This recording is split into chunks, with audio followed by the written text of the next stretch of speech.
नमस्कार दोस्तों, आइए जानते हैं दिल्ली की 100% सही 25 बड़ी खबरों को फटाफट अंदाज में। लेकिन उससे पहले वीडियो को एक छोटा सा लाइक जरूर करें।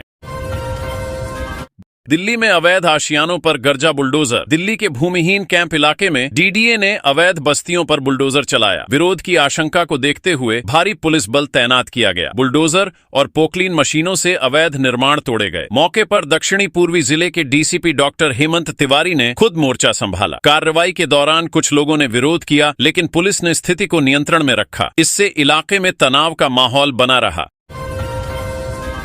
नालों की सफाई पूरी नहीं होने पर सीएम ने तैयारियों को लेकर किया मंथन। दिल्ली की मुख्यमंत्री रेखा गुप्ता ने मानसून तैयारियों पर बैठक कर नालों की सफाई और जलभराव रोकने की योजना पर मंथन किया। बैठक में बताया गया कि कई इलाकों में अब भी नालों की सफाई अधूरी है, जिससे एजेंसियों पर दबाव है। पिछली बार जलभराव के नए हॉटस्पॉट सामने आए थे। ऐसे में इस बार पहले से बेहतर प्लानिंग और समय रहते काम पूरा करने के निर्देश दिए गए हैं, ताकि मानसून में दिक्कत न हो। कांग्रेस नेता ने भाजपा सरकार पर उठाए सवाल। कांग्रेस प्रदेश अध्यक्ष देवेंद्र यादव ने सीएम रेखा गुप्ता के 100 दिनों के कार्यकाल को विफल बताया। उन्होंने कहा कि भाजपा की ट्रिपल इंजन सरकार महंगाई, बेरोजगारी, सुरक्षा जैसे मुद्दों पर फेल रही है। दिल्ली की गंदगी, प्रदूषण और स्वच्छ जल जैसी जिम्मेदारियों को भी सरकार निभा नहीं पाई है। यादव ने दावा किया कि इन 100 दिनों में आम जनता को कोई ठोस राहत नहीं मिली और सरकार केवल घोषणाओं तक सीमित रही है। दिल्ली में अब प्राइवेट स्कूलों की मनमानी पर लगेगी रोक। दिल्ली सरकार फीस बिल 2025 को अध्यादेश के जरिए लागू करेगी, ताकि निजी स्कूलों की मनमानी पर रोक लग सके। इस कानून के तहत हर स्कूल में फीस विनियमन समिति बनेगी, जिसमें अभिभावक भी होंगे। यदि कोई स्कूल नियमों का उल्लंघन करता है तो 10 लाख रुपए तक का जुर्माना और मान्यता रद्द की जा सकती है। फीस बढ़ोतरी 18 तय मानकों के आधार पर ही हो सकेगी।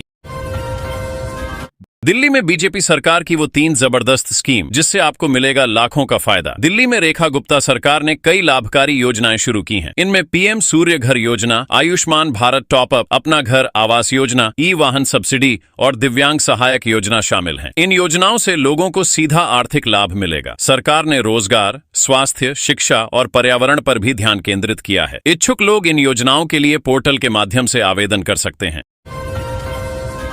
200 दिन में हमने जमीन पर वह बदलाव दिखाया जो पिछली सरकार 10 साल में नहीं दिखा। दिल्ली सरकार के मंत्री प्रवेश वर्मा ने कहा कि रेखा सरकार ने 100 दिनों में जो विकास किया वह पिछली सरकार 10 साल में नहीं कर सकी। उन्होंने पौधारोपण और जल एटीएम का उद्घाटन किया। लक्ष्य है कि 2025 तक 1000 जल एटीएम लगाकर हर दिन 10 लाख लोगों को पानी उपलब्ध कराया जाए। उन्होंने कहा कि सरकार जल संकट और पर्यावरण सुधार के लिए ठोस कदम उठा रही है। 2000 करोड़ के क्लासरूम घोटाले में एसीबी ने मनीष सिसोदिया फिर भेजा नोटिस। पूर्व शिक्षा मंत्री मनीष सिसोदिया को 2000 करोड़ रुपए के क्लासरूम घोटाले में एसीबी ने फिर से नोटिस भेजा है। उनसे 20 जून को पूछताछ के लिए पेश होने को कहा गया है। इससे पहले उन्हें 9 जून को बुलाया गया था, लेकिन वे नहीं पहुंचे। एसीबी इस घोटाले में सिसोदिया की भूमिका की जांच कर रही है। ये मामला दिल्ली में शिक्षा निर्माण कार्यों में भारी गड़बड़ी से जुड़ा है। अगले 5 सालों में भारत की आधी से ज्यादा आबादी गर्मी और बाढ़ के दोहरे खतरे में। आईपीआई ग्लोबल और एसआरआई इंडिया की रिपोर्ट के मुताबिक 2030 तक भारत की 50% से अधिक आबादी गर्मी और बाढ़ दोनों के खतरे में होगी। रिपोर्ट में कहा गया है कि अत्यधिक वर्षा की तीव्रता 43% तक बढ़ सकती है और हीट वेव के दिन 2 गुना तक बढ़ने की आशंका है। दिल्ली, मुंबई, कोलकाता जैसे बड़े शहरों पर इसका सबसे अधिक असर पड़ेगा। यह चेतावनी जलवायु परिवर्तन के गंभीर खतरे की ओर इशारा करती है। जेएनयू में एमबीए 2025-27 बैच में दाखिले का दूसरा दौर शुरू। जेएनयू के Atal Bihari Vajpayee school of management and entrepreneurship में एमबीए 2025-27 बैच के लिए दाखिले का दूसरा दौर शुरू हो गया है। आवेदन की अंतिम तिथि 30 जून है। इस कोर्स में दाखिला कैट स्कोर के आधार पर होगा। इच्छुक अभ्यर्थी जेएनयू की वेबसाइट पर जाकर ऑनलाइन आवेदन कर सकते हैं। ये कोर्स मैनेजमेंट की पढ़ाई के लिए देश की प्रतिष्ठित डिग्रियों में गिना जाता है।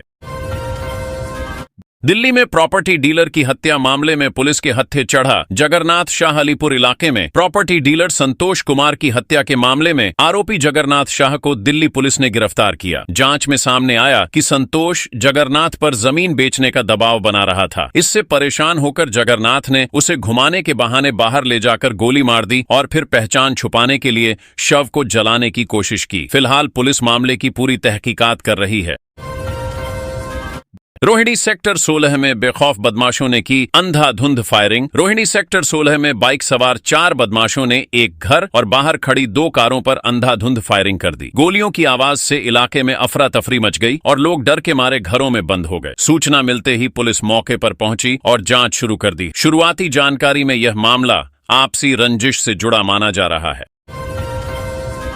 दिल्ली के गोविंदपुरी थाने में तैनात एएसआई 5,000 की रिश्वत लेते रंगे हाथों गिरफ्तार। गोविंदपुरी थाने में तैनात एएसआई को 5,000 की रिश्वत लेते हुए एंटी करप्शन ब्यूरो ने रंगे हाथों गिरफ्तार किया। आरोपी ने एक व्यक्ति का नाम एफआईआर से हटाने के लिए 10,000 की मांग की थी। यह रकम एक महिला के जरिए दी जा रही थी जो थाने के पास चाय की दुकान चलाती है। एसीबी ने आरोपी के खिलाफ भ्रष्टाचार का केस दर्ज कर लिया है।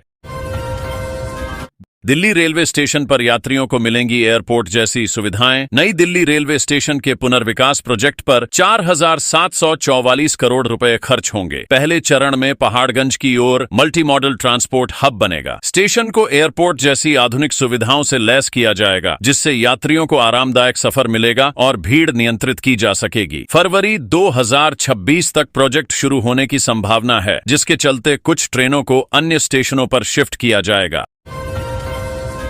दिल्ली में ब्यूटिशियन से लूटपाट, 10 घंटे में ही पकड़े बदमाश। कोतवाली थाना पुलिस ने फ्रीलांस ब्यूटिशियन से लूटपाट करने वाले 2 बदमाशों को महज 10 घंटे में गिरफ्तार कर लिया। पकड़े गए आरोपियों के नाम अरिजीत अरोड़ा और रवि मलिक हैं। उनके पास से पीड़िता का बैग और 6,000 रुपए भी बरामद किए गए। पूछताछ में दोनों ने नशे की लत के कारण वारदात करना कबूला। पुलिस अब इनके आपराधिक रिकॉर्ड खंगाल रही है। दिल्ली में बांग्लादेशी घुसपैठियों पर बड़ी कार्रवाई, 242 गिरफ्तार। दिल्ली पुलिस और विदेशी नागरिक सेल ने पिछले 5 महीने में मुंडका, रणहोला समेत कई इलाकों में अभियान चलाकर 242 बांग्लादेशी घुसपैठियों को गिरफ्तार किया। इनमें से कई लोग पहचान छुपाकर ट्रेनों के जरिए भागने की फिराक में थे। सभी के खिलाफ निर्वासन की प्रक्रिया शुरू हो गई है। पुलिस का कहना है कि ये लोग अवैध रूप से रहकर स्थानीय सुरक्षा को खतरे में डाल रहे थे।